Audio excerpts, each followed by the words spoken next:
نحمده ونصلي علی رسولہ الکریم اما بعد۔ معزز سامعین، گزشتہ درس 21ویں پارے میں سورۃ السجدہ کے آخر تک تھا۔ اس کے بعد سورۃ الاحزاب ہے۔ احزاب جمع ہے حزب کی، اور حزب کا معنی ہوتا ہے لشکر۔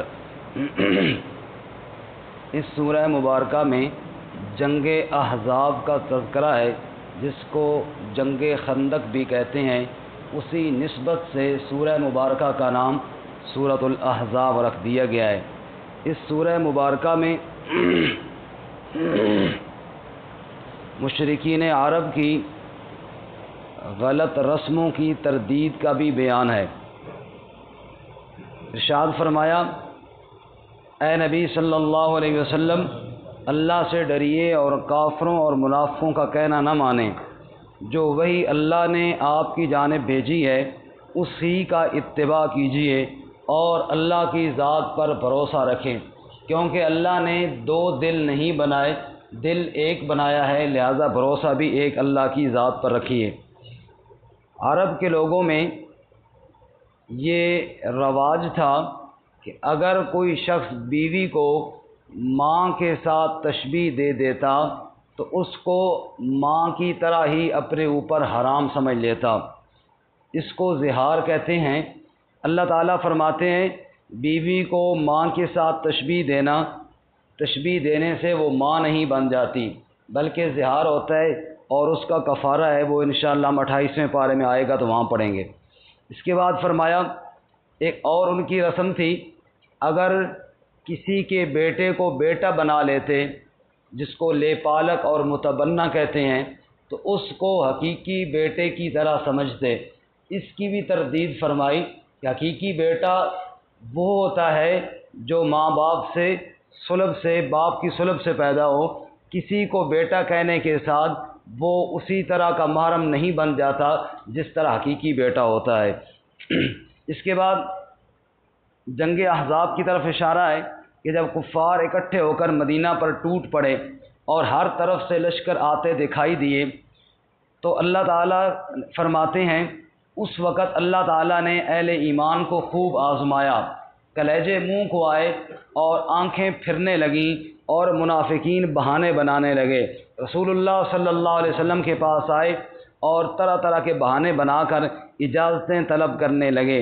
منافقین کی حالت کو اللہ بیان کرتے ہوئے فرماتے ہیں اگر کہیں جنگ میں پھنس جاتے، ایسے آنکھیں پھرتی جیسے ابھی ان پر موت کی غشی طاری ہو گئی ہے، اور جب جنگ ختم ہو جاتی پھر نبی پاک صلی اللہ علیہ وسلم سے بڑی تیز زبانوں کے ساتھ ملاقاتیں کرتے کہ ہم نے یہ کیا اور وہ کیا، تاکہ اللہ کے نبی بہت خوش ہو جائیں۔ محاصرہ جاری تھا کفار کی جانب سے۔ اللہ رب العزت نے مدد بھیجی اور طوفان اور فرشتے بھیجے۔ طوفان کے ذریعے ان کے خیمے اکھڑے، فرشتوں نے ساتھ ان کو تھپڑ وغیرہ بھی مارے، تو کافر نامراد اور ناکام ہو کر واپس پلٹے۔ یہی وہ موقع ہے کہ جب خندق کھودی گئی اور رسول اللہ صلی اللہ علیہ وسلم بھی خود بنفس نفیس خندق کھودنے والوں میں شامل اور شریک رہے، اور صحابہ کرام پیٹ پر پتھر باندھ کر خندق کھود رہے تھے، اور زبان پر یہ جملے تھے نحن الذین بایعوا محمدا علی الجہاد ما بقینا ابدا، ہم وہ لوگ ہیں جنہوں نے حضرت محمد صلی اللہ علیہ وسلم کے ہاتھ پر بیعت کی ہے، جسم میں جب تک جان رہے گی نبی پاک صلی اللہ علیہ وسلم کے ساتھ جہاد اللہ کی راہ میں کرتے رہیں گے اور اس کو نہیں چھوڑیں گے۔ نبی پاک صلی اللہ علیہ وسلم بھی خوش ہو کر جواب میں فرماتے اللہم لا عیش الا عیش الآخرہ فاغفر للانصار والمہاجرہ، اے اللہ اصل عیش تو آخرت کی عیش ہے، تو انصار کی بھی مغفرت فرما اور مہاجرین کی بھی مغفرت فرما۔ خیر، مشرکی کفار کی اوپر اللہ کی طرف سے طوفان کا عذاب آیا اور وہ چلے گئے۔ منافقین کو اللہ تعالیٰ فرماتے ہیں دیکھو نبی پاک تو خود خندق کھود رہے ہیں، جہاد میں شریک ہیں، اور تم بہانے بناتے ہو۔ لقد کان لکم فی رسول اللہ اسوۃ حسنہ، تمہارے لیے رسول اللہ کی زندگی زندگی بہترین نمونہ ہے۔ مزمل بھائی اوپر دیکھیں جی، فرنٹ سیٹ پہ بیٹھنے کے بڑے آداب ہوتے ہیں۔ اس کے بعد فرماتے ہیں اہل ایمان کی حالت یہ تھی کہ جب انہوں نے لشکروں کو دیکھا تو کہنے لگے ھذا ما وعدنا اللہ ورسولہ وصدق اللہ ورسولہ، یہ اللہ اور اس کے رسول کا وعدہ سچا ہونے کا وقت آ گیا ہے۔ اور جب لشکروں کو دیکھا وما زادہم الا ایمانا وتسلیما، ان کا ایمان اور فرما برداری پہلے سے زیادہ بڑھ گئی ہے۔ اس موقع پر اگر برائے مہربانی پچھلے پکھیں کچھ کم کر دیں تو بہت مہربانی ہوگی، روزانہ کہنا پڑتا ہے۔ اس موقع پر سب سے بڑا دھوکہ جو دیا وہ یہودیوں کے قبیلے بنو قریظہ نے دیا۔ یہ وہ بدبخت قبیلہ تھا کہ جن کے ساتھ اللہ کے نبی صلی اللہ علیہ وسلم کا معاہدہ تھا، اور انہوں نے وعدہ کیا ہوا تھا نہ تو ہم آپ کے ساتھ جنگ لڑیں گے نہ کسی جنگ لڑنے والے کا ساتھ دیں گے۔ لیکن جب ہر طرف سے کفار مدینہ پر حملہ آور ہوئے، ان بدبختوں نے سمجھا کہ اب تو مسلمان کچلے جائیں گے، لہذا ہم بھی وعدہ کو توڑ دیں۔ عین اس موقع پر ان بدبختوں نے معاہدہ توڑ دیا اور عقب سے انہوں نے بھی حملہ کر دیا۔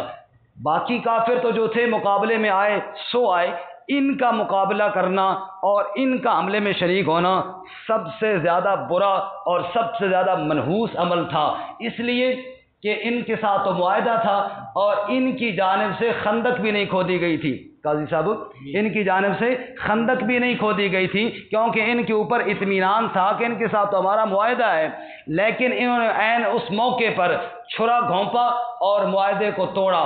چنانچہ جب جنگ احزاب میں کافر واپس لوٹے، رسول اللہ صلی اللہ علیہ وسلم واپس تشریف لائے، آپ اسلحہ اتار رہے تھے کہ جبرائیل آ گئے اور کہا یا رسول اللہ اسلحہ اتار دیا، آرام کرنے لگے ہیں، ہم فرشتوں نے تو ابھی نہیں اتارا۔ آپ نے فرمایا کیا حکم ہے اللہ تعالیٰ کا؟ اللہ تعالیٰ کا حکم یہ ہے کہ وہ بنو قریظہ جنہوں نے معاہدے کی خلاف ورزی کی ہے جاؤ ان کی خبر لو۔ رسول اللہ صلی اللہ علیہ وسلم نے ارشاد فرمایا چلو بھائی میرے صحابہ عصر کی نماز بنو قریظہ جا کر ادا کریں گے۔ صحابہ کرام کی عظمتوں پر قربان جاؤں، تاریخ میں یا روایات میں حدیث میں کسی ایک صحابی کے بارے میں بھی نہیں ملتا جس نے آگے اعتراض کیا ہو کہ نہیں جی ابھی تو اتنے دن 25 دن تو ہم وہاں پھنسے رہے، چلو 2 دن ٹھہر جائیں، ریسٹ کر لیں پھر جائیں گے۔ جب اللہ کے نبی نے حکم دیا سارے صحابہ پھر تیار ہو گئے، بنو قریظہ گئے، وہاں ان کا محاصرہ کر لیا۔ اب ان کو ڈر تو تھا ہی، اپنے کرتوت کا تو ان کو پتہ تھا کہ ہم نے معاہدہ توڑا ہے، اب ہماری خبر تو لی جائے گی۔ اللہ نے ایسا ان پر رعب ڈالا کہ وہ ڈر کے مارے اندر سے باہر نہ نکلتے۔ آپ صلی اللہ علیہ وسلم نے محاصرہ کیا، اگر کوئی باہر آتا تو اس کو تیر مار کر صحابہ نشانہ بناتے۔ اب وہ اندر ہی اندر اور حالت یہ بنی، آپ جانتے ہیں کہ اس وقت اٹیچ باتھ وغیرہ تو تھے کوئی نہیں، بس سب کچھ اندر ہی تھا ان کا جناب۔ خوب اندر خوار ہوئے، بالآخر مجبور ہوئے، کہنے لگے ہمارے ساتھ مذاکرات کیے جائیں۔ آپ نے فرمایا کیا چاہتے ہو، کیا کیا جائے تمہارے ساتھ؟ کہنے لگے سعد کو فیصل مقرر کیا جائے۔ حضرت سعد رضی اللہ تعالیٰ عنہ انہی کے قبیلے سے مسلمان ہوئے تھے۔ آپ نے فرمایا ٹھیک ہے، اگر تمہیں سعد کا فیصلہ قبول ہے تو ہمیں بھی قبول ہے۔ حضرت سعد رضی اللہ تعالیٰ عنہ کو تیر لگا تھا اور وہ زخمی تھے، چنانچہ بنو قریظہ میں وہ شریک نہیں ہوئے تھے اس مارکے میں، وہ مدینہ میں چونکہ زخمی تھے مدینہ میں تھے۔ آپ نے بندہ بھیجا کہ جاؤ ان کو کہو آ جاؤ، زخمی حالت میں ہی آ جاؤ اور فیصلہ کرنا ہے۔ سعد آئے، صحابہ انتظار کر رہے تھے، خود اللہ کے نبی فرماتے ہیں اٹھو بھائی تمہارے امیر آئے ہیں، استقبال کرو، فیصلے کے لیے آئے ہیں نا، استقبال کرو۔ صحابہ کرام نے استقبال کیا۔ آپ نے فرمایا سعد یہ یہودیوں کا قبیلہ تیری برادری کے لوگ ہیں، انہوں نے کہا ہے کہ سعد کا فیصلہ ہمیں قبول ہے، میں نے بھی کہا ہے ہمیں بھی قبول ہے، اس لیے سعد کر دے فیصلہ، اللہ کے نبی کو بھی تیرا فیصلہ قبول ہے، یہودی خود تجھے فیصل خود پیش کر چکے ہیں۔ آپ نے اٹھے، حضرت سعد فیصلے کے لیے اٹھے اور فرمایا یا رسول اللہ میری برادری تو ان کے ساتھ ہے، لیکن انہوں نے جو غداری کی ہے نا اللہ کے نبی کے ساتھ، اس پر مجھے اتنا رنج اور دکھ ہے، میں فیصلہ یہ کرتا ہوں ان بدماشوں میں سے کسی ایک کو بھی نہ چھوڑا جائے، سب کی گردنیں اڑا دی جائیں اور سب کی جائیدادوں کو مال غنیمت کے طور پر تقسیم کر لیا جائے۔ وہ بہت چیخے اور چلائے کہ سعد کو تو ہم نے اس لیے بنایا تھا کہ رعیت والا کوئی فیصلہ کرے گا۔ آپ صلی اللہ علیہ وسلم مسکرائے اور فرمایا سعد تیرا فیصلہ سن کر عرش والے بھی مسکرا پڑے ہیں کہ آج سارے رشتے ساری برادریوں کو ساتھ نے کاٹ دیا ہے، رشتہ چھوڑا ہے تو اللہ اس کے نبی کا رشتہ چھوڑا ہے۔ چنانچہ ان کی گردنیں اڑا دی گئیں، اور اللہ تعالیٰ یہاں پہ اسی کا ذکر فرماتے ہیں وَأَنزَلَ الَّذِينَ ظَاهَرُوهُمْ مِنْ أَهْلِ الْكِتَابِ مِنْ صَيَاصِيهِمْ وَقَذَفَ فِي قُلُوبِهِمُ الرُّعْبَ، یہودیوں کو ان کے قلعوں سے نکالا، دلوں میں رعب ڈالا، فَرِيقًا تَقْتُلُونَ وَتَأْسِرُونَ فَرِيقًا، کچھ قتل ہوئے کچھ قیدی ہوئے، وَأَوْرَثَكُمْ أَرْضَهُمْ وَدِيَارَهُمْ وَأَمْوَالَهُمْ وَأَرْضًا لَّمْ تَطَئُوهَا، ان کی زمینوں اور ان کی جائیدادوں جن میں کبھی تم نے قدم بھی نہیں رکھا تھا، نبی کے غلاموں ہم نے تمہیں ان کا وارث بنا دیا۔ اب جناب مال غنیمت آیا، خوب فراوانی ہو گئی۔ ازواج مطہرات نے کہا یا رسول اللہ پہلے تو غربت تھی، پیٹ پہ پتھر تھے، اب تو مال آ گیا ہے، تو عورتوں نے بڑے زیور شیور بنائے ہیں، تو ہمیں بھی کوئی زیور خرید کے دے دیں، ہمارے لیے بھی کوئی زیور ہو جائے۔ اللہ نے آیت نازل فرمائی اے نبی کل ازواج کا کہہ دے اپنی بیویوں سے ان کنتن تردن الحیات الدنیا وزینتها، اگر دنیا کی زیب و زینت چاہتی ہو تو آؤ مجھ سے طلاق لے لو، جہاں چاہو شادی کرو، اور نبی کے گھر میں رہنا ہے تو سادگی کے ساتھ رہنا ہوگا، زیورات کے بغیر رہنا ہوگا، اب تمہاری مرضی ہے۔ آیتیں نازل ہوئیں، سیدہ عائشہ طیبہ طاہرہ ام المومنین رسول اللہ صلی اللہ علیہ وسلم ان کے پاس گئے، عائشہ ایک بات کرنے والا ہوں، جواب جلدی نہ دینا، خود سوچ لینا، امی ابو کے ساتھ جا کر مشورہ بھی کر لینا، پھر تسلی سے جواب دینا۔ حضرت عائشہ کہتی ہے میں ڈر گئی، پتہ نہیں کیا سوال ہونے والا ہے، یا رسول اللہ فرمائیے کہ اللہ کے نبی کے پاس رہنا ہے تو سادگی کے ساتھ رہنا ہوگا، مال و دولت چاہیے طلاق لے لو اور کہیں اور چلی جاؤ۔ حضرت عائشہ نے فرمایا یا رسول اللہ اس میں سوچنے کی بھی ضرورت نہیں، امی ابو سے مشورے کی بھی ضرورت نہیں، ابھی اسی وقت نقد جواب لیجئے، مجھے اللہ کے نبی چاہیے، مال و دولت نہیں چاہیے۔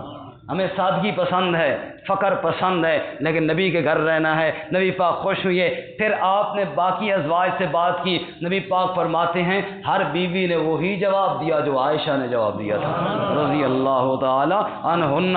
اس کے بعد اللہ تعالیٰ فرماتے ہیں یا نساء النبی لستن کاحد من النساء، نبی کی بیویوں تم عام عورتوں کی طرح تو نہیں ہو کہ تم باقی عورتوں نے زیب و زینت اور زیور پہنے، زیور عورت کے لیے منع نہیں ہے، لیکن تم نبی کی گھر والیاں ہو، تمہیں سادگی کے ساتھ رہنا پڑے گا۔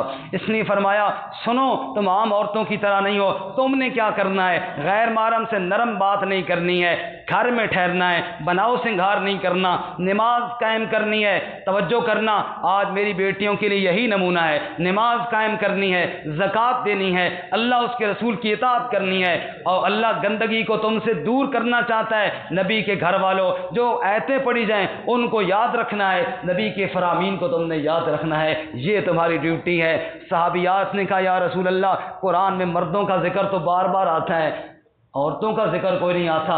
اللہ نے آیت نازل فرمائی ان المسلمین والمسلمات والمؤمنین والمؤمنات، فرما برداری کرنے والے مرد، فرما برداری کرنے والی عورتیں، اور ایمان والے مرد، ایمان والی عورتیں، والقانتین والقانتات، اور اللہ تعالیٰ کی اطاعت کرنے والے مرد اور عورتیں، سچ بولنے والے مرد اور سچ بولنے والی عورتیں، صبر کرنے والے مرد اور صبر کرنے والی عورتیں، رب سے ڈرنے والے مرد، رب سے ڈرنے والی عورتیں، والمتصدقین والمتصدقات، صدقہ دینے والے مرد، صدقہ دینے والی عورتیں، روزہ رکھنے والے مرد، روزہ رکھنے والی عورتیں، شرمگاہوں کی حفاظت کرنے والے مرد اور عورتیں، ذکر کرنے والے مرد اور عورتیں، اعد اللہ لهم مغفرۃ واجرا عظیما، اللہ نے مرد و عورت سب کے لیے بخشش اور اجر کے وعدے کیے ہوئے ہیں۔ سبحان اللہ۔ توجہ کرنا جی، شروع میں نے عرض کیا تھا کہ منہ بولا بیٹا حقیقی بیٹا نبی پاک صلی اللہ علیہ وسلم کی زوجہ محترمہ ہماری پہلی امی جان سیدہ خدیجہ الکبریٰ رضی اللہ تعالی عنہا۔ فرنٹ سیٹ والی سواری جاگ نہیں رہی، آج بڑا مسئلہ ہے۔ اصل اینک جو ہوتے ہیں نا، پانی کی چند قطرے پڑ جائیں نا تو پورا آگے سارا دھندلا نظر آتا ہے۔ فرنٹ سیٹ والی سواریاں اگر سر نیچے کر لینا تو ایسا لگتا ہے سارا مجمع سویا ہوا ہے۔ توجہ کرنا جی، حضرت خدیجہ الکبریٰ رضی اللہ تعالیٰ عنہ ایک غلام حضرت زید وہ لے کر آئی، نبی پاک کی خدمت میں پیش کر دیا۔ یا رسول اللہ یہ آپ کا خادم ہوگا۔ زید نبی پاک کی خدمت کرتے رہے، اور زید بیٹے تھے حارث کے، ڈاکوؤں نے اغوا کیا تھا اور اغوا کر کے بیچ کر غلام بنا لیا تھا، غلام بنا کر بیچ دیا تھا۔ اور جب نبی پاک کی غلامی میں آئے، ان کے باپ حارث تلاش کرتے کرتے کسی نے بتایا کہ زید کو اپنے مکہ میں دیکھا ہے، وہ مکہ آئے، اپنے بھائی کو بھی ساتھ لے کر آئے، نبی پاک صلی اللہ علیہ وسلم سے ملے اور کہنے لگے ہمیں پتہ چلا ہے ہمارا بیٹا زید آپ کی غلامی میں ہے۔ آپ نے فرمایا جی ہاں۔ کہنے لگے یا اے اللہ کے نبی، جو آپ قیمت چاہیں وہ ہم سے لے لیں، برائے مہربانی ہمارے بچے کو آزاد کر دیں۔ نبی پاک صلی اللہ علیہ وسلم نے فرمایا میں زید کو بلاتا ہوں، اگر تمہارے ساتھ جانا چاہے پیسوں کے بغیر مفت میں لے جاؤ، اور اگر زید نہ جانا چاہے پھر زبردستی نہیں لے جاؤ گے۔ انہوں نے کہا جی تو ہماری توقع سے بھی زیادہ اچھا فیصلہ آپ نے کیا۔ زید آئے، نبی پاک نے فرمایا زید جانتے ہو یہ کون ہے؟ جی یا رسول اللہ یہ میرے والد صاحب ہیں، یہ میرے چچا ہیں، یہ آپ کو لینے کے لیے آئے ہیں۔ نبی پاک نے فرمایا زید اگر ان کے ساتھ جانا چاہو میری طرف سے کوئی ممانعت نہیں ہے، نہ میں ناراض ہوتا ہوں، خوشی سے اجازت ہے، جا سکتے ہو۔ حضرت زید کی آنکھوں میں آنسو ٹپک پڑے۔ فرمایا زید کیا ہوا؟ کہا یا رسول اللہ گھر جاؤں گا، ماں باپ مل جائیں گے، بہن بھائی مل جائیں گے، لیکن کیا فائدہ ان رشتوں کا جو اللہ کے نبی سے دور کریں۔ یا رسول اللہ میں نہیں جانا چاہتا، میں آپ کی غلامی میں رہنا چاہتا ہوں۔ یہ جواب سن کر باپ تڑپ اٹھا۔ زید ہوش میں ہو، عقل میں ہو، یہاں تم غلام ہو، وہاں تم گھر کے مالک ہوگے، یہاں تم نوکر ہو، وہاں تم بادشاہ ہوگے، یہاں تم غلامی کی زندگی گزار رہے ہو، وہاں تمہارا اپنا گھر ہوگا۔ زید نے جواب میں کہا ہاں ہاں محمد کی غلامی ہے شرط آزاد ہونے کی، خدا کے دامن توحید میں آباد ہونے کی۔ میں جانتا ہوں بابا، لیکن میں ساری آزادیوں کو محمد کی غلامی پہ قربان کرتا ہوں۔ تمہیں نہیں پتا بابا میں کس کا غلام ہوں، تم نہیں جانتے ہو اس شخص کے اخلاق کو جس کا میں غلام ہوں۔ یہ رب کا محبوب ہے، اور خدا کی قسم باپ کے گھر میں مجھے اتنی شفقت نہیں ملی جتنی محمد صلی اللہ علیہ وسلم کی گود میں مجھے شفقت ملی ہے۔ میں نہیں چھوڑنا چاہتا اللہ کے نبی کو۔ نبی پاک بھی خوش ہوئے۔ آپ نے فرمایا زید تم میرے غلام نہیں، تم میرے بیٹے ہو، تم میرے کیا ہو؟ حالانکہ زید حارث کے بیٹے تھے۔ اب مسئلہ سمجھنا، نبی پاک نے اپنا بیٹا بنا لیا۔ یہی مسئلہ سمجھانا چاہتے ہیں اللہ اس سورہ مبارکہ میں کہ بیٹا بنا لینے سے سگا بیٹا نہیں بن جاتا۔ اب زید کو لوگ کہنے لگے زید بن محمد صلی اللہ علیہ وسلم، محمد صلی اللہ علیہ وسلم کا بیٹا۔ یہ محمد صلی اللہ علیہ وسلم کا بنا ہوا بیٹا زید جوان ہوئے، شادی کی ضرورت پیش آئی۔ نبی پاک صلی اللہ علیہ وسلم نے اپنی پھوپھی کی بیٹی حضرت زینب کے ہاں نکاح کا پیغام بھیجا۔ عرب کے لوگ غلاموں کے ساتھ رشتہ کرنا اچھا نہیں سمجھتے تھے، اسی وجہ سے زینب کے والدین نے بھی اس رشتے کو کچھ اچھا نہ سمجھا۔ پھر ٹھیک ہے نبی پاک نے بیٹا تو بنایا لیکن ہیں تو غلام نا۔ اللہ نے آیت نازل فرمائی وما کان لمؤمن ولا مؤمنۃ اذا قضى الله ورسوله امرا ان يكون لهم الخيرہ، جب اللہ اس کے رسول فیصلہ کریں ایمان والوں کے پاس اختیار باقی بولے نا جی کوئی نہیں رہتا۔ اب سمجھ آئی انہیں کہ واقعی نبی پاک کی بات ماننی پڑے گی۔ انہوں نے کہا جی ٹھیک ہے ہمیں یہ رشتہ قبول ہے۔ زینب کا نکاح زید کے ساتھ ہو گیا۔ زینب کا نکاح کس کے ساتھ ہوا؟ توجہ کے ساتھ سنیں گے تو بات سمجھ میں آئے گی۔ بڑا اہم موقع ہے اور بڑا اہم مقام ہے، اور یاد رکھیے قرآن کریم میں صرف ایک صحابی کا نام آیا ہے، حضرت زید کا نام آیا ہے۔ حضرت زید صرف ایک صحابی کا نام ہے اور کسی صحابی کا نام نہیں آیا۔ اب زید نے شادی کر لی زینب کے ساتھ۔ اب اللہ تعالیٰ بتانا یہ چاہتے تھے، رب کی قدرت کے کیا کہنے، رب بتانا یہ چاہتے تھے منہ بولا بیٹا حقیقی بیٹا نہیں ہوتا، گویا کہ زید نبی پاک کا حقیقی بیٹا نہیں اور زینب نبی پاک کی حقیقی بہو نہیں، کیونکہ نبی پاک کی اگر حقیقی بہو ہوتی تو بہو اور سسر تو آپس میں ان کا رشتہ تو نکاح نہیں ہو سکتا نا۔ اس لیے اب اللہ تعالیٰ یہ چاہتے تھے کہ زید زینب کو طلاق دے اور زینب کا نکاح ہم اللہ کے نبی سے کریں اور دنیا کو یہ بات سمجھائیں کہ منہ بولا بیٹا حقیقی بیٹا نہیں ہوتا۔ اب کیا ہوا، زید آئے یا رسول اللہ میں زینب کو طلاق نہ دے دوں؟ وہ اللہ کے بندے مشکل سے تیرا نکاح کرایا طلاق کیوں؟ یا رسول دل نہیں لگ رہا۔ قرآن کہتا ہے امسک علیک زوجک، بیوی کو روک اپنے پاس، اللہ سے ڈر۔ اب اللہ تعالیٰ ادھر خود ہی نہیں دل لگنے دے رہا، زید کا کیا قصور ہے؟ زید کا دلوں پہ قبضہ کس کا ہے؟ اللہ تعالیٰ چاہتے ہی ہیں کہ زید کا دل نہ لگے اور زید دے طلاق اور زینب کا نکاح نبی پاک سے ہو، تاکہ عملی طور پر پریکٹیکل اس رسم کا خاتمہ ہو جائے۔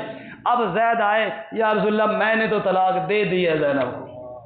اللہ اکبر، سنیے ذرا اللہ کیا فرماتے ہیں، فلما قضا زید منہا وطرا زوجناکہا، جب زید نے زینب کو طلاق دی میرے نبی ہم نے زینب کا نکاح آپ سے کر دیا۔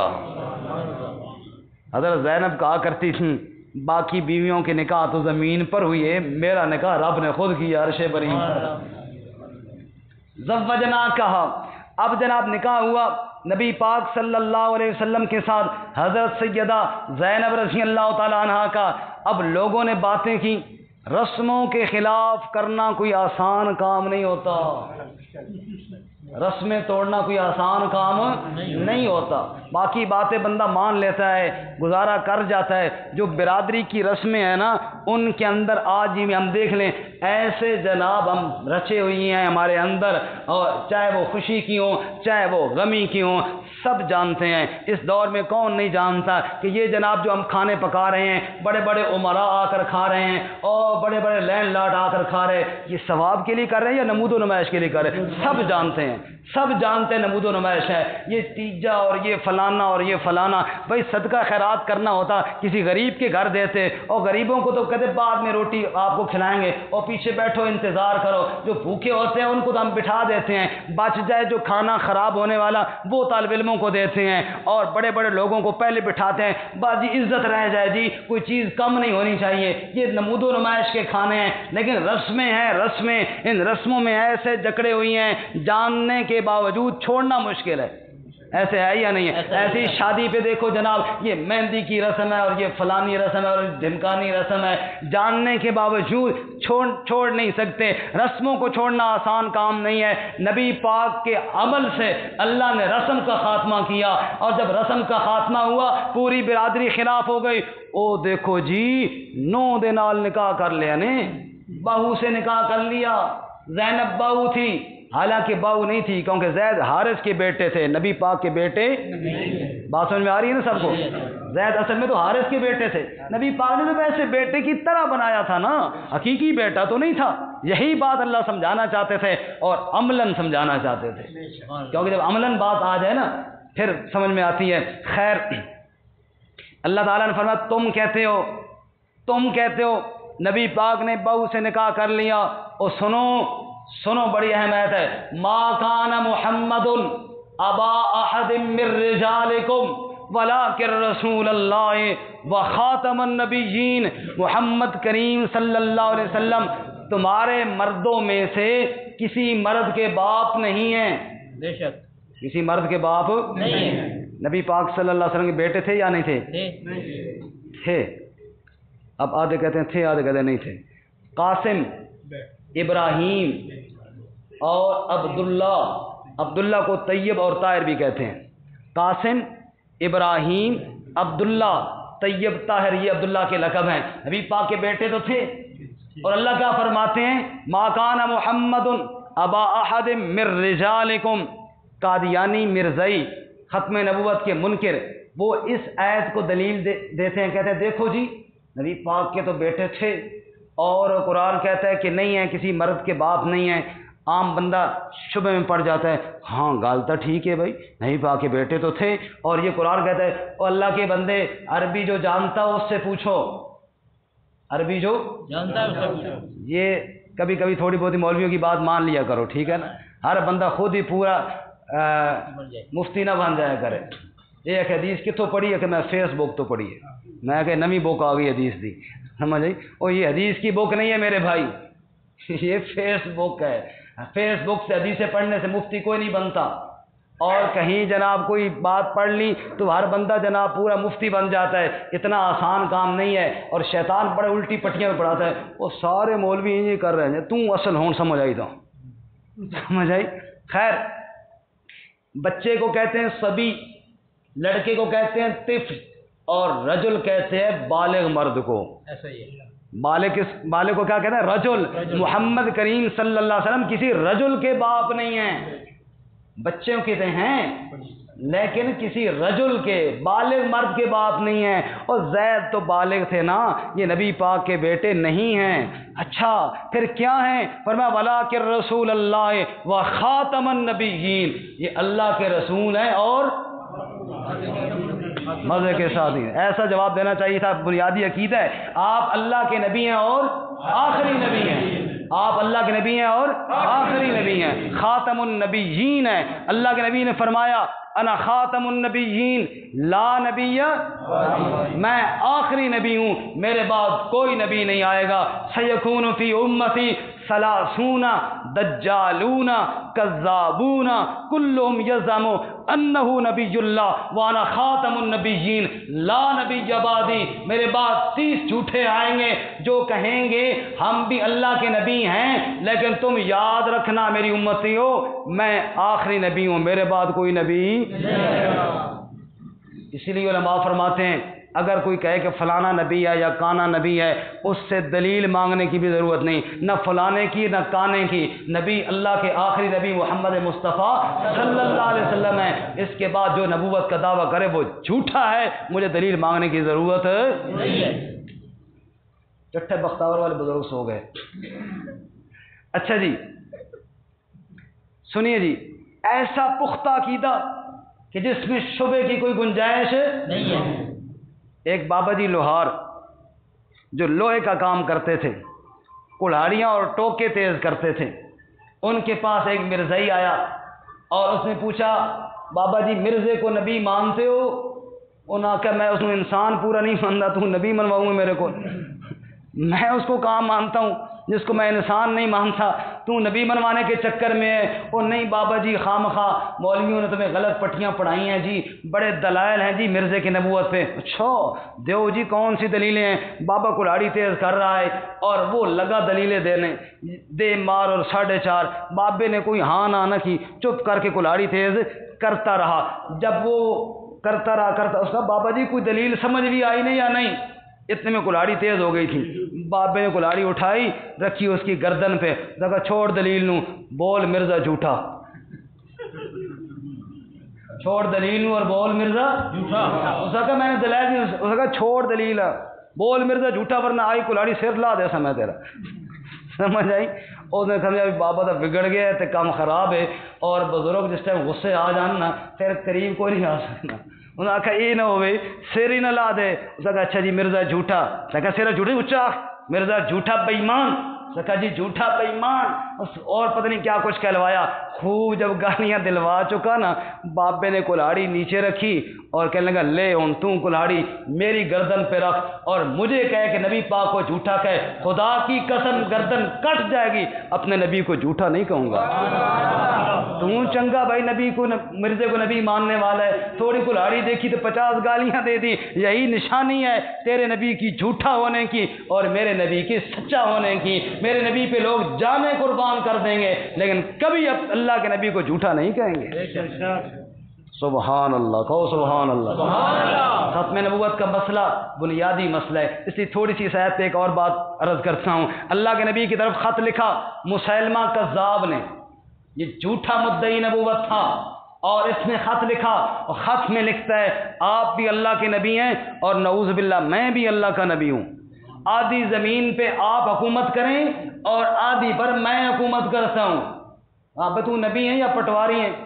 تو نے پہلے دن زمین کے بٹوارے شروع کر دیے ہیں۔ خط نبی پاک کے پاس نہ آیا، آپ نے فرمایا لکھو جواب اس کو، جواب لکھوایا من محمد الرسول اللہ صلی اللہ علیہ وسلم الی مسیلمہ الکذاب، یہ خط اللہ کے سچے نبی محمد صلی اللہ علیہ وسلم کی طرف سے جھوٹے مسیلمہ کی طرف ہے۔ ان الارض للہ یورثها من یشاء من عبادی، بیوقوف آدمی زمین نہ تیری ہے نہ میری ہے، زمین ساری اللہ کی ہے۔ یہ بٹوارے کیا شروع کر دیے ہیں؟ آپ نے خط لکھا، خط کو جناب اوپر مہر لگائی، بند کیا، کون ہے جو یہ خط لے جائے اور جا کر اس بے ایمان کے ہاتھ میں دے؟ حبیب انصاری بولے میرے نبی کے غلام ہیں، غریب صحابی ہیں، مسجد نبی کے باہر کھجوریں بیچا کرتے تھے، میں لے کر جاؤں گا یا رسول اللہ؟ فرمایا اس کے ہاتھ میں دے رہے ہیں، کہا یا رسول اللہ ہاتھ میں دوں گا۔ خط لیا، پہنچے اس کے دربار میں، کئی دن تو ملاقات نہ ہوئی، اندر جانے کوئی نہیں دیتا تھا، اب یہ کسی کو بتاتے بھی نہیں تھے کہ خط خود جا کے ہاتھ میں دینا ہے۔ جب موقع ملا اس کے دربار میں گئے، درباری بیٹھے ہوئے تھے، آپ نے کہا میں مدینہ سے آیا ہوں، نبی پاک کا قاصد ہوں۔ اس نے کہا ہاں لے آؤ، کیا لے لائے ہو خط میرے لیے؟ خط دیا۔ اب کچھ شکل پہلے منحوس اس بے ایمان کی، جب خط لکھا اور خط میں لکھا ہوا تھا کہ تو جھوٹا ہے، اور منحوس ہوئی، اور قریب تھا کہ کوئی بکواس کرتا نبی پاک کے خلاف، لیکن مومن سچا اپنی ذات پہ بات سن لے گا، لیکن ایمان والا اللہ کے نبی پہ کبھی کوئی بات نہیں سنے۔ اب وہ قریب تھا کہ بولتا، ابھی بولا نہیں کہ حبیب انصاری پہلے بول پڑے، سبحان اللہ، کہ خبردار اپنی زبان کو لگام میں رکھنا اور نبی پاک کے بارے میں کوئی غلط بات نہ کرنا۔ نبی پاک نے یہی لکھا ہے نا تو جھوٹا ہے، یہ کوئی جھوٹ تو نہیں ہے، سچی بات ہے، تو جھوٹا ہی ہے نا۔ انہوں نے اونچا یہ بات کہہ دی۔ اب وہ باقی لوگوں کو پتہ چلا کہ صاحب کو جھوٹا کہا گیا ہے، سمجھ آئی؟ سب کو پتہ جب چلا، اب صاحب جناب بہت غصے میں ہوئے، پکڑو اس کو، کون ہے میرے دربار میں آ کے مجھے جھوٹا کہنے والا؟ پکڑ لیا گیا تو کہنے لگا ایک بار کہہ دو، جزاک اللہ، ایک بار کہہ دو کہ تو بھی سچا ہے، تجھے چھوڑ دیا جائے گا، اور اگر مجھے سچا نہیں کہے گا نا ٹکڑے ٹکڑے کر کے کاٹ دوں گا۔ فرمایا کہ ہاں میں کہتا ہوں مدینے میں رہنے والے محمد مصطفیٰ سچے نبی ہیں، اور میرے بارے میں کہ یہ میں نے پتہ کوئی نہیں، یہ بات مجھے سمجھ میں نہیں ہے، مدینے والے محمد سچے ہیں صلی اللہ علیہ وسلم۔ وہ ایک بار مجھے بھی سچا کہا نا تجھے نبی پاک نے جھوٹا کہا ہے، میں کیسے سچا کہوں؟ تو جھوٹا بے ایمان ہے۔ اس نے کہا اس کے ہاتھ ٹوکے کے ساتھ کاٹ دو، انگلیاں کاٹو۔ ٹوکا مارا، انگلیاں کٹ گئیں۔ اب بول میں سچا ہوں یا جھوٹا؟ مدینے والے محمد سچے ہیں، اور میں تو جھوٹا ہی ہے۔ کہا ہاتھ کاٹ دو، ہاتھ کاٹ گیا۔ اب بول، کہا تو جھوٹا، مدینے والے محمد سچے۔ بازو کاٹو، کٹ گیا، دوسرا ہاتھ کٹ گیا، یہ بازو کٹ گیا۔ خدا کی قسم ہر عضو کے کٹتے وقت کہتا تھا ایک بار صرف مجھے کہہ دو کہ سچا ہے، تجھے چھوڑ دیا جائے گا۔ حبیب رحم کر اپنی جوانی پر، بچا اپنی زندگی۔ اور حبیب ہر عضو کے کٹتے وقت کہتے تھے مدینے والے محمد سچے ہیں، مسلمہ تو جھوٹا بے ایمان ہے، جو کاٹ کاٹ کے شہید کر دیا گیا۔ ثانی احمد مختار تو کیا لاؤ گے، اس کے غلاموں کی مثالیں بھی نہ پاؤ گے۔ نبی پاک کا ثانی کہاں سے آئے گا؟ آپ کے غلاموں جیسا بھی کوئی نہیں ملے گا تمہیں۔ سبحان اللہ، صلی اللہ اور رضی اللہ تعالی عنہ۔ ایسی قربانیاں دی ختم نبوت پہ، خدا کی قسم مزہ ہی آ گیا۔ اور یہ وہ عقیدہ ہے میرے بھائی، ان پڑھ سے ان پڑھ بندہ بھی اس کو بیان کرے، ان پڑھ بندہ ہو۔ بس انشاءاللہ بات ختم کرتے ہیں، اگلی صورت کل بیان کریں گے، لیکن ختم نبوت ایک دلچسپ واقعہ انشاءاللہ، لطیفے کا لطیفہ، اور مزہ بھی آئے گا، ایمان بھی تازہ ہوگا انشاءاللہ۔ حافظ اللہ داد صاحب رحمۃ اللہ علیہ، یہ حضرت شیخ القرآن رحمۃ اللہ علیہ کے ساتھیوں میں سے تھے، عالم نہیں تھے، حافظ تھے، اور تقریر اچھی کر لیتے تھے، بس تقریریں سن سن کے علماء سے باتیں یاد کی ہوئی تھیں، تقریر کر لیتے تھے، بڑی اچھی کر لیتے تھے۔ ختم نبوت کی تحریک چل رہی تھی، ختم نبوت کا دور تھا، تو یہ بھی پنڈوں دیہاتوں میں جاتے، لوگوں کو مسئلہ ختم نبوت سمجھاتے، اور اچھی آواز بھی تھی، حافظ بھی تھے، قرآن بھی اچھا پڑھتے تھے، لوگ بڑے شوق سے ان کی تقریر سنتے تھے، اور یہ جناب خوب مرزائیوں کا رد کرتے تھے۔ اب مرزائیوں کو بھی پتہ تھا کہ یہ بندہ عالم نہیں ہے، صرف حافظ ہے، تو وہاں کا کوئی مرزائی تھا ان کے علاقے کا جو جگہ جگہ چیلنج دیتا تھا، حافظ الداد آوے میں مناظرہ کرنا، تو اس کو پتہ تھا کہ یہ عالم تو ہے نہیں، ان کو میں دبا لوں گا، یہ آوے میں مناظرہ کر، اور حافظ صاحب چونکہ عالم تھے نہیں اس لیے مناظرے کے لیے تیار ہے، ظاہر وہاں تو وہ بندہ بات کر رہے ہیں جو عالم ہو۔ اب یہ جان بچاتے تھے، عوام کو مسئلہ سمجھا لیتے تھے، اب وہ جگہ جگہ چیلنج کرتا، آوے نا سامنے، حافظ الداد آوے نا سامنے آئے نا میں بات کروں۔ کسی شادی کے موقع پہ لوگ اکٹھے تھے، حافظ صاحب بھی گئے ہوئے تھے، وہ بدبخت بھی اوپر سے دھمکا، اس طرح لوگوں جگہ جگہ حافظ الداد ختم نبوت کا مسئلہ بیان کرتا ہے، آج پکڑو اس کو اور بٹھاؤ میرے ساتھ مناظرہ کراؤ اس کو۔ اب اگر وہاں حافظ صاحب کہتے میں نہیں کر رہا تو بڑی بات شرم والی تھی. حافظ صاحب نے کہا بٹھاؤ بٹھاؤ اس خبیث کو, میں کرتا ہوں نا مناظرہ, میں تو انتظار میں ہوں, پکڑو اس کو بٹھاؤ. حافظ صاحب نے خوب شور ڈالا, پکڑ لیا جناب. لوگ سارے جناب بیٹھ گئے. سادہ دور تھا یہ, اس قسم کا خطرے والا دور تو تھا نہیں, نہ کوئی لاک ڈاؤن تھا, نہ کوئی اس وقت کرونا آیا ہوا تھا. سارے اکٹھے بیٹھ گئے جناب, اور سب بیٹھ گئے جناب. حافظ صاحب بھی بیٹھے, وہ مرزائی بھی بیٹھ گیا. وہ مرزائی کہتا کہ میں قرآن کی 6 آیتوں سے ثابت کروں گا کہ مرزا نبی ہے. نعوذ باللہ, کہو استغفر اللہ. حافظ صاحب نے کہا دیکھو بات سنو, تو کر تقریر, 6 آیتیں پڑھ یا 6000 آیتیں پڑھ, میں چپ کر کے سنوں گا, یہ میری شرط ہے گفتگو کی. لیکن جب میں بات کروں گا نا, پھر تو نے بیچ میں بولنا نہیں جب تک میں بات نہ کروں.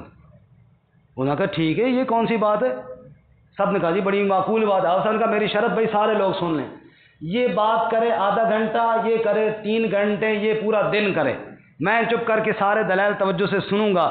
لیکن جب میں دلیل دینے پہ آؤں نا, پھر اس کو بولنے کی اجازت نہیں ہے. اگر بول گیا تو یہ مناظرہ ہار گیا. کہا جی ٹھیک ہے جی. اس کو کہا بول. شفیق بھائی توجہ کرنا, بڑی پیاری بات ہے. شفیق صاحب تھوڑی زبردست گل آ گئی تھوڑی دیر. تو اب کیا ہوا جی, وہ لگا جناب بیان کرنے, جہاں بھی قرآن میں آخرت کا لفظ آتا وہ اس سے مرزا کہتا, یہ آخری نبی مرزا ہے الو, اس کو ثابت کرتا. خیر اس نے آدھا گھنٹہ کی یا پونا گھنٹہ کی گفتگو اس نے کی. حافظ صاحب کھڑے ہوئے اپنی باری پہ, تو لوگوں میری بات یاد ہے نا؟ جی بالکل یاد. میں بولا ہوں اس کی تقریر میں؟ جی نہیں بولے ہو. اب اگر یہ بولا تو یقیناً جی یہ مناظرہ ہار جائے گا. آپ نے کہا ٹھیک ہے.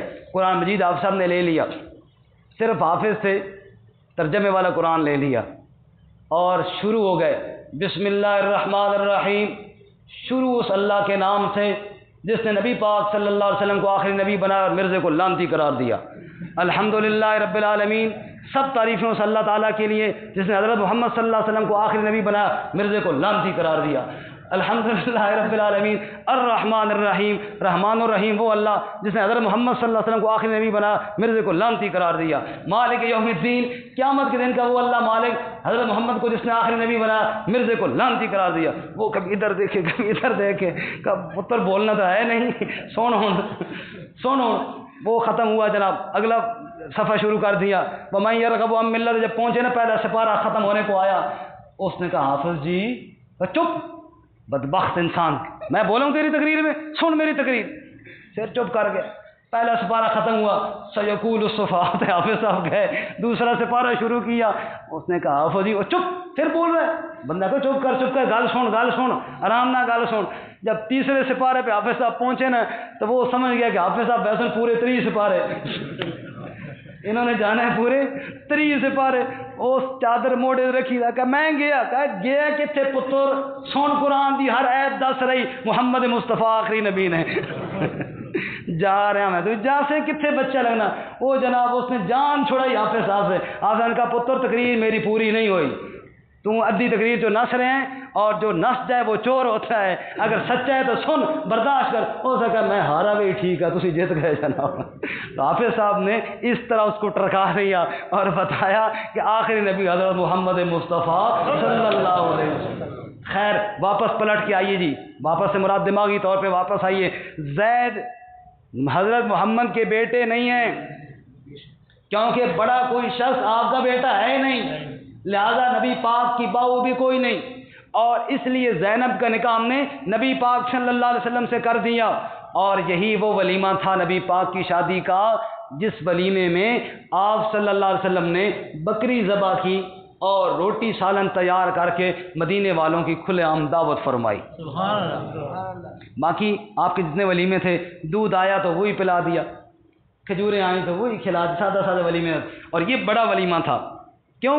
رسم کو توڑنا تھا, رسم کو توڑنا تھا. اب جناب صحابہ کرام آئے, نبی کے گھر خوب دعوت کھائی, کھا کر گپ شپ کے لیے بیٹھ گئے, کھا کر وہیں پر گپ شپ کے لیے. نبی پاک صلی اللہ علیہ وسلم, اتنا بڑا گھر تو تھا کوئی نہیں, یہ کمرہ ہو وہ کمرہ ہو یہ کمرہ ہو نہ, وہ ادھر ہی مہمان بیٹھے تھے, ادھر ہی گھر والوں نے معاملات کرنے تھے. ظاہر ہے آپ صلی اللہ علیہ وسلم کی دل یہ تھا کہ اب یہ کھانا کھا چکے ہیں تو چلے جائیں, لیکن اب میزبان تو نہیں کہہ سکتا نا کہ اٹھ جاؤ بھائی, یہ تو مہمان کو سوچنا چاہیے کہ میں تنگ نہ کروں. خیر نبی پاک نے حدیث پاک میں آتا ہے آپ نے پانی کا لوٹا اٹھایا، قضاء حاجت کے لیے باہر چلے گئے کہ جب میزبان جا رہا ہوگا تو کہیں گے جی ہم بھی چلتے ہیں، لیکن انہوں نے پھر بھی خیال نہ کیا، گپ شپ میں بیٹھے تھے، پھر بھی بیٹھے گپ شپ۔ اب نبی پاک واپس آئے، اللہ نے یہ آیتیں نازل فرما دی، فرمایا یا ایھا الذین آمنوا لا تدخلوا بیوت النبی، اے ایمان والو نبی کے گھر نہ جایا کرو، الا ان یؤذن لکم الی طعام، جب کھانے کی دعوت ہو تو جاؤ، لیکن غیر ناظرین اناہ، ابھی کھانا پکانا ہو پہلے وہاں جا کر نہ بیٹھ جاؤ، اور فیضا طعمتم فانتشروا، جب کھانا کھا چکو تو پھر منتشر ہو جاؤ۔ دیکھو صحابہ کرام سے یہ عملی طور پہ غلطی ہوئی تھی کہ وہاں زیادہ دیر بیٹھے، لیکن ان کے بیٹھنے کا فائدہ یہ ہوا کہ اللہ نے قانون بنا دیا، اور قیامت تک کے لیے رہنمائی ہو گئی کہ کسی کے گھر دعوت ہو، اس نے کہا جی مغرب کے بعد آپ نے کھانا کھانا ہے تو زور کو وہاں نہ پہنچ جاؤ، مغرب کے بعد ہی جاؤ، کھانے کے ٹائم پہ جاؤ، اور کھانا کھا کے پھر آدھی رات تک وہاں نہ بیٹھے رہو، بس کھاؤ اور اجازت لو، کھاؤ اور قاری شیر محمود صاحب شادی حال میں جا رہا ہے، ہاں شادی حال میں تو صحیح خوار کرتے ہیں جناب، بیٹھ بیٹھ بیٹھ بیٹھ بیٹھ۔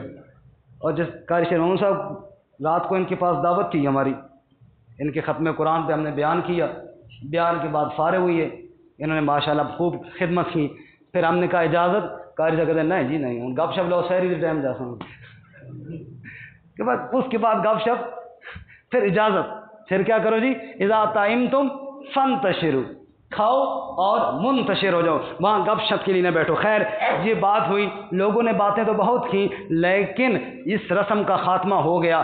بعض لوگوں نے یہ بات بھی کہی وہ جی زید نے طلاق دی ہے، نبی پاک نے فوراً نکاح کر لیا، عدت نہیں گزارنی تھی؟ اس کا جواب دیا عدت تب ہوتی ہے جب نکاح کے بعد میاں بیوی آپس میں اکٹھے رہیں، تو زید کا صرف نکاح ہوا، اللہ نے آگے دل ہی نہیں لگنے دیا، قریب جانے ہی نہیں دیا، پہلے طلاق دے دی، لہذا عدت کوئی نہیں ہے۔ میاں مسئلہ بھی ساتھ بیان کر دیا نا، میاں بیوی آپس میں نہ ملیں عدت کوئی ضروری نہیں، عدت تب ہوتی ہے جب نکاح کے بعد میاں بیوی کی خلوت صحیحہ ہو اور اس کے بعد طلاق ہو، پھر عدت ہے، ورنہ عدت کوئی نہیں ہے۔ یہ مسئلہ بھی بیان کر دیا۔ لوگوں نے تو باتیں کی، لیکن رب نے کیا کہا سننا ذرا، ان اللہ و ملائکتہ یصلون علی النبی، اللہ بھی، اللہ کے فرشتے بھی اپنے نبی پر درود بھیجتے ہیں۔ رب نے خراج تحسین پیش کیا، اللہ بھی اور اس کے فرشتے بھی اپنے نبی کو خراج تحسین پیش کرتے ہیں۔ یا ایھا الذین آمنوا صلوا علیہ وسلموا تسلیما، اللہم صلی علی محمد وعلی آل محمد کما صلیت علی ابراہیم وعلی آل ابراہیم انک حمید مجید، اللہم بارک علی محمد وعلی آل محمد کما بارکت علی ابراہیم وعلی آل ابراہیم انک حمید مجید۔ جس نبی کی اتنی عظمت ہو اس نبی کے کیا کہنے پھر، سبحان اللہ۔ بس بات ختم کرتے ہیں، باقی انشاءاللہ کل بیان کریں گے، لیکن چونکہ اس جگہ پہ نبی پاک کا تذکرہ ہے بہت، اور نبی پاک کا نام محمد بھی ذکر ہوا ہے صلی اللہ علیہ وسلم، 4 دفعہ قرآن مجید میں محمد نام آیا، کتنی دفعہ جی؟ 4 دفعہ، ایک جہاں پہ۔ اس لیے نبی پاک کو ہم ذرا اپنے انداز میں بھی خراج تحسین پیش کریں، کہو ذرا محمد صلی اللہ علیہ وسلم۔ شاعر کہتا ہے اس میم کا عروج ہے عرش عظیم میں، ہے بے مثال حسن محمد کی میم میں، لیکن محبت کے ساتھ سبحان اللہ کہو تو پھر مزہ آئے گا نا جی۔ اس میم کا عروج ہے عرش عظیم میں، ہے بے مثال حسن محمد کی میم میں، میں دیکھتا ہوں میم کو مظہر میں میم ہے، مسجد میں دیکھیے آپ کے منبر میں میم ہے، مشرق کے حرف میں مشک و معنبر میں میم ہے، مغرب کی موج موج سمندر میں میم ہے، اس میم کا چراغ ہے منور نسیم میں، ہے بے مثال حسن محمد محمد کی میم میں، ہے بے مثال حسن محمد کی میم میں، مہتاب میں بھی میم ہے، انجم میں میم ہے، اسلام میں بھی میم ہے، پرچم میں میم ہے، بلبل کے مست مست ترنم میں میم ہے، گلبرگ پر گرتی ہوئی شبنم میں میم ہے، اس میم کا چراغ ہے منور نسیم میں، ہے بے مثال حسن محمد کی میم میں، ہے بے مثال، کہو ذرا، ہے بے مثال حسن، ہے بے مثال حسن، ہے بے مثال حسن محمد کی میم میں، موسیٰ میں بھی میم ہے، مکہ اعظم میں میم ہے میم اسماعیل میں، زمزم میں میم ہے، عیسیٰ مسیح میں میم ہے، حضرت مریم میں میم ہے، یہ میم مسکراتی ہے ابراہیم میں، ہے بے مثال حسن محمد کی میم میں، ہے بے مثال حسن رحمان مہربان کی رحمت میں میم ہے، رحمان مہربان کی رحمت میں میم ہے امت کے غم میں روز ندامت میں میم ہے، مجبور مغموم کی معذرت میں میم ہے، مجبور مغموم کی معذرت میں میم ہے، یہ میم مسکراتی ہے غفور الرحیم میں، ہے بے مثال حسن محمد کی میم میں، ہمارے نبی ہیں محمد مکرم صلی اللہ علیہ وسلم، صلی اللہ علیہ وسلم، رسول مکرم شفیع معظم صلی اللہ علیہ وسلم، رونق بز میں دودھ آدم صلی اللہ علیہ وسلم، خواجہ آگے ہاں سرور عالم صلی اللہ علیہ وسلم، جلوہ شناس منزل وحدت، جلوہ نمائے نور حقیقت، ہادی اکبر مصلح اعظم صلی اللہ علیہ وسلم، ہو گئی ان پر ختم رسالت، تو بے شک ہو گئی ان پر ختم رسالت، دیتے گئے ہیں ان کی شہادت، موسیٰ عمران عیسیٰ ابن مریم صلی اللہ